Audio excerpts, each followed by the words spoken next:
ಇನ್ನು ಉದ್ಯಮಿ ರಾಯ್ ಅವರಿಗೆ ಕನ್ನಡ ಭಾಷೆ ಅಂದ್ರೆ ತುಂಬಾ ಇಷ್ಟ. ಅವರೆಲ್ಲೇ ಇದ್ರು ಕನ್ನಡದಲ್ಲೇ ಮಾತನಾಡ್ತಾ ಇದ್ರು. ಎಲ್ಲಾ ಕಡೆ ಕನ್ನಡದಲ್ಲಿಯೇ ಹೆಸರುಗಳನ್ನ ಹಾಕ್ತಾ ಇದ್ರು ಅಂತ ರಾಯ್ ಜೊತೆ ಒಡನಾಟವನ್ನ ಹೊಂದಿದ್ದ ಮುನಿರಾಜು ಅನ್ನೋರು ಹೇಳಿಕೆಯನ್ನ ಕೊಟ್ಟಿದ್ದಾರೆ. ಕೋವಿಡ್ ಟೈಮ್ನಲ್ಲಿ ಅವರ ತಂದೆ ತೀರ್ಕೊಂಡಿದ್ರು. ಅಂತ್ಯ ಸಂಸ್ಕಾರ ಮಾಡೋಕೆ ತುಂಬಾ ಕಷ್ಟ ಆಗಿತ್ತು. ಆಗ ನಾನ್ ಸತ್ರೆ ಇಲ್ಲೇ ಅಂತ್ಯ ಸಂಸ್ಕಾರ ಮಾಡು ಅಂತ ಹೇಳಿದ್ರಂತೆ. ಅವರೇ ಜಾಗವನ್ನ ಗುರುತಿಸಿ ತೋರಿಸಿದ್ದರು ಅಂತ ಮುನಿರಾಜು ಹೇಳ್ತಾ ಇದ್ದಾರೆ.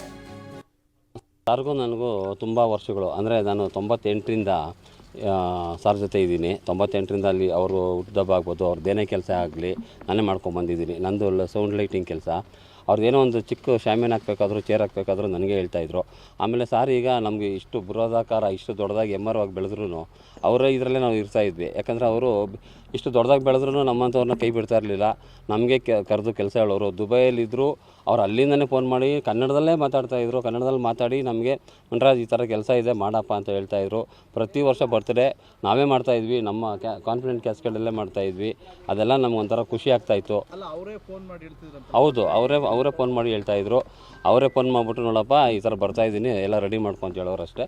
ನಾವೆಲ್ಲ ನಮಗೆ ಯಾವ ಥರ ಬೇಕೋ ಆ ಥರ ಎಲ್ಲ ರೆಡಿ ಮಾಡ್ತಾಯಿದ್ವಿ. ಇದು ವರ್ಷ ಅಂದರೆ 98ರಿಂದನೂ 2025ವರೆಗೂ ಒಂದು ವರ್ಷ ಬಿಟ್ಟು ಮಿಕ್ಕಿದೆಲ್ಲ ವರ್ಷ ಬರ್ತ್ಡೇ ನಾವೇ ಮಾಡಿದ್ದೀವಿ. ಕಾನ್ಫಿಡೆಂಟ್ ಕೇಸ್ಗಳಲ್ಲೇ ಮಾಡಿದ್ದೀವಿ. ರಾಜ್ಕುಮಾರ್ ಪಾರ್ಕ್ ಅಂತಲೇ ಇಟ್ಟಿದ್ದಾರೆ.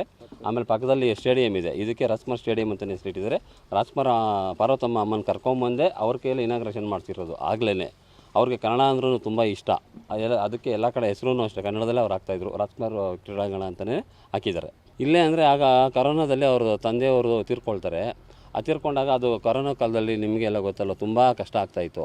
ಏನಪ್ಪ ಇಷ್ಟೆಲ್ಲ ಕಷ್ಟಪಡಬೇಕಲ್ವಾ ಒಂದು ಅಂತ್ಯಕ್ರಿಯೆಗೆ ಅಂತ ಯೋಚನೆ ಮಾಡಿ ಅವರು ನಂದು ಅಕಸ್ಮಾತ್ ಏನೋ ಈ ಥರ ಏನಾದರೂ ಆದರೆ ಇಲ್ಲೇ ಜಾಗ ಅಂತ ಅವರೊಂದು ಆ ಥರ ಭಾವನೆಗಳೇ ಅವ್ರಿಗೆ ಇರ್ತಾ ಇರಲಿಲ್ಲ.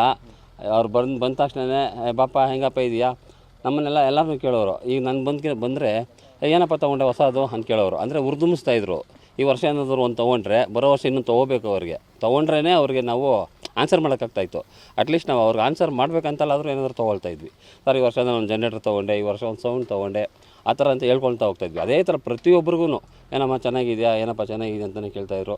ಆಗಿದೆ ಅವ್ರಿಗೆ ಯಾರಿಗಾಗುತ್ತೋ ಅವ್ರಿಗೆಲ್ಲನೂ ಅವ್ರ ಕೈಲಾಗಿದ್ದ ಮಟ್ಟಿಗೆ ಸಹಾಯನೂ ಮಾಡ್ತಾಯಿದ್ರು. ಇಲ್ಲಿ ವೀರಪ್ಪ ನೈಟ್ಸ್ ಅಂತ ಇದೆ, ಅಲ್ಲಿ ಕೂತ್ಕೊಳ್ತಾಯಿದ್ರು. ತುಂಬ ಇಷ್ಟ ಆಗ್ತಾಯಿದ್ದು ರಾಜ್ಕುಮಾರ್ ಸ್ಟೇಡಿಯಂ. ಸಾರ್ಗೂ ರಾಯ್ ಅವರು ತಂಗಿದ್ದಂಥ ಖಾಸಗಿ ಹೋಟೆಲ್ನಲ್ಲೂ ಕೂಡ ಖಾಕಿ ಪರಿಶೀಲನೆಯನ್ನ ನಡೆಸ್ತಾ ಇದೆ. ಹಲ್ಸೂರು ಬಳಿಯ ಕಾನ್ರಾಡ್ ಹೋಟೆಲ್ನಲ್ಲಿ ಪರಿಶೀಲನೆ ನಡೆಸಲಾಗ್ತಾ ಇದೆ. ಕಾನ್ರಾಡ್ ಹೋಟೆಲ್ನಲ್ಲಿ ಅವರು ಉಳಿದುಕೊಳ್ತಾ ಇದ್ರಂತೆ. ಸಿಜೆ ರಾಯ್ ಬೆಂಗಳೂರಿಗೆ ಬಂದಂಥ ಸಂದರ್ಭದಲ್ಲೆಲ್ಲ ಅಲ್ಲೂ ಹೋಗಿ ಆ ಹೋಟೆಲ್ನ 24ನೇ ಫ್ಲೋರ್ನಲ್ಲಿ ಅವರು ಒಂದು ನಿಗದಿತ ಒಂದು ರೂಮ್ ಇತ್ತು, ಒಂದೇ ರೂಮ್. ಆ ರೂಮ್ನಲ್ಲಿ ಸಿಜೆ ರಾಯ್ ಯಾವಾಗಲೂ ಉಳ್ಕೊಳ್ತಾ ಇದ್ರು ಅಂತೇಳಿ ತಿಳಿದು ಬಂದಿದೆ. ಈಗ ಆ ಹೋಟೆಲ್ನ ಆ ರೂಮ್ಗೂ ಕೂಡ ತೆರಳಿ ಅದರಲ್ಲೂ ಕುಟುಂಬಸ್ಥರ ಸಮ್ಮುಖದಲ್ಲೇ ಆ ರೂಮ್ನ ಡೋರ್ ಓಪನ್ ಮಾಡಿ ಅನಂತರದಲ್ಲಿ ಪರಿಶೀಲನೆಯನ್ನು ನಡೆಸಲಾಗಿದೆ ಅನ್ನೋದು ತಿಳಿದು ಬರ್ತಾ ಇದೆ. ಫಿಂಗರ್ ಪ್ರಿಂಟನ್ನು ಕೂಡ ಕಲೆ ಹಾಕಿದೆ FSL ಟೀಮ್ ಆ ರೂಮ್ನಲ್ಲಿ ಅನ್ನೋದು ತಿಳಿದು ಬರ್ತಾ ಇರುವಂಥ ಮಾಹಿತಿ. ಅಶೋಕ್ ನಗರ ಪೊಲೀಸರು ಅಲ್ಲಿಗೆ ಹೋಗಿದ್ದಾರೆ, ಕಾನ್ರಾಡ್ ಹೋಟೆಲ್ಗೆ. ಅಲ್ಲಿ ಹೋಗಿ ಪರಿಶೀಲನೆಯನ್ನು ನಡೆಸ್ತಾ ಇದ್ದಂಥ ಸಂದರ್ಭವನ್ನು ನೀವು ಅಲ್ಲಿ ನೋಡ್ತಾ ಇದ್ದೀರಾ. ಇದು ಅಶೋಕ್ ನಗರ ಪೊಲೀಸರು ಸ್ಥಳಕ್ಕೆ ಹೋದಂಥ ಸಂದರ್ಭ. FSL ಟೀಮ್ ಕೂಡ ಈ ಸಂದರ್ಭದಲ್ಲಿ ಪೊಲೀಸರಿಗೆ ಸಾಥ್ ಕೊಟ್ಟಿದೆ. ಅಲ್ಲೆಲ್ಲ FSL ಟೀಮ್ ಕೂಡ ಪರಿಶೀಲನೆಯನ್ನು ನಡೆಸಿದ್ದಾರೆ. ಕೆಲ ಫಿಂಗರ್ ಪ್ರಿಂಟ್ಗಳನ್ನು ಅಲ್ಲಿ ತೆಗೆದುಕೊಂಡಿದ್ದಾರೆ ಅಂತೇಳಿ ತಿಳಿದು ಬರ್ತಾ ಇದೆ.